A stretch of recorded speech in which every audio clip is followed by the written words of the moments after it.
কলকাতার পর এবার মালদহের শহর জুড়ে পড়ল বিতর্কিত পোস্টার। কোথাও লেখা হিন্দু হিন্দু ভাই ভাই আধার লিঙ্কে ফাইন খাই, আবার কোথাও লেখা রয়েছে হিন্দি হিন্দু ভাই ভাই গ্যাসে কেন ছাড় নাই। মঙ্গলবার সকাল থেকে মালদা শহরের ব্যস্ততম এলআইসি মোড় সহ একাধিক এলাকায় এই বিতর্কিত পোস্টার নজরে পড়েছে।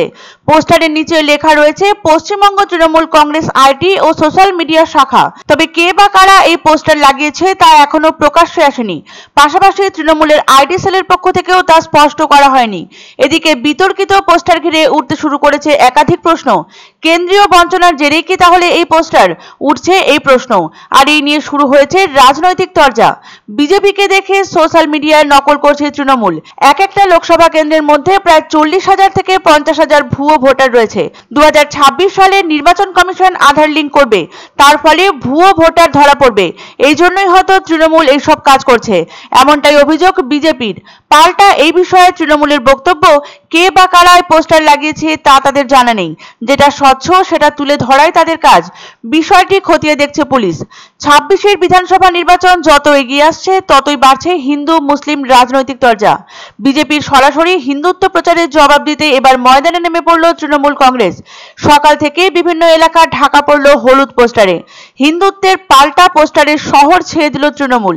নির্বাচনের আগে বিজেপি এবার সরাসরি হিন্দু হিন্দু ভাই ভাই স্লোগানকে সামনে রেখে শহরের বিভিন্ন এলাকায় পোস্টার লাগিয়েছে। বিরোধী দলনেতা শুভেন্দু অধিকারীর মন্তব্যের পর থেকেই বিজেপি হিন্দুত্ব প্রচারে আরো জোর দিচ্ছে। হিন্দুত্ব ইস্যুকে কার্যত তারা তাদের পাখির চোখ করছে। আর এবার বিজেপির এই হিন্দুত্ব প্রচারের জবাবে তৃণমূলের আইটি সেল শহর জুড়ে বিভিন্ন জায়গায় পাল্টা পোস্টার লাগিয়েছে, যেখানে লেখা হয়েছে হিন্দু হিন্দু ভাই ভাই আধার লিঙ্ককে ফাইন খাই, হিন্দু হিন্দু ভাই ভাই তবু তেলের দামের লোটা চাই, হিন্দু হিন্দু ভাই ভাই কিন্তু বাঙালি পূর্ণমন্ত্রী নাই। এই পোস্টার শ্যামবাজার, বিধাননগর, বিকাশ ভবন, ফুলবাগান, করুণাময়ী, সিটি সেন্টার, রাজাবাজার, লেকটাউন সহ শহরের বিভিন্ন গুরুত্বপূর্ণ স্থানে লাগানো হয়েছে। এমনকি মালদা, বাঁকুড়া, হাবড়া থেকে বরানগর, রায়গঞ্জ, আবার নদিয়ার হরিণঘাটা, কল্যাণী থেকে বীরভূমের সাঁইথিয়া কিংবা ঝাড়গ্রাম শহর পর্যন্ত পড়েছে এই পোস্টার। এই পোস্টার দ্বন্দ্ব নিয়ে এই দুই দলের নেতাদের তীব্র প্রতিক্রিয়া দেখা গিয়েছে।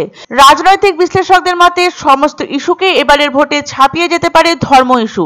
একের পর এক নির্বাচনে পশ্চিমবঙ্গে বিপর্যস্ত হয়েছে বিজেপি।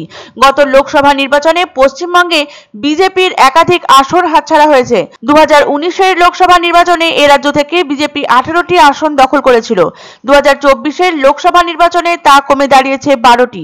গত কয়েক বছরে বিজেপির পায়ের তলার মাটি আরো আলগা হয়েছে।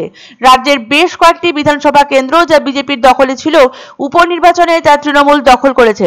26-এর বিধানসভা নির্বাচনের আগে বিজেপির এখন তুরুপের তাস ধর্ম। বিজেপির পোস্টারে তাই স্লোগান হিন্দু হিন্দু ভাই ভাই, আর তার জবাব দিতে আসরে নেমে পড়েছে তৃণমূলের আইটি ও মিডিয়া সেল। এখন বিজেপিকে দেখে সোশ্যাল মিডিয়া নকল করছে তৃণমূল। নকলও যে করবে, নকল করার টুকলি করারও কোয়ালিটি রাখতে হয়। টুকলি তো যে কোনো লোক টুকলি করে পাস করতে পারবে না, তার একটা কায়দা কানুন চাই। এটা কি লিখেছে শহরে, এই ব্যাপারে কি বলবো আমি সাংবাদিক বন্ধুদের, সেটাই তো বুঝতে পারছি না। কে বা কারা করেছে এ ব্যাপার নিয়ে বলবো না, পুলিশ দেখবে। আমরা কোনোদিন এই কাজগুলো করি না। আমাদের কাজ হচ্ছে যা স্বচ্ছ সেটা তুলে ধরা দলের পক্ষ থেকে।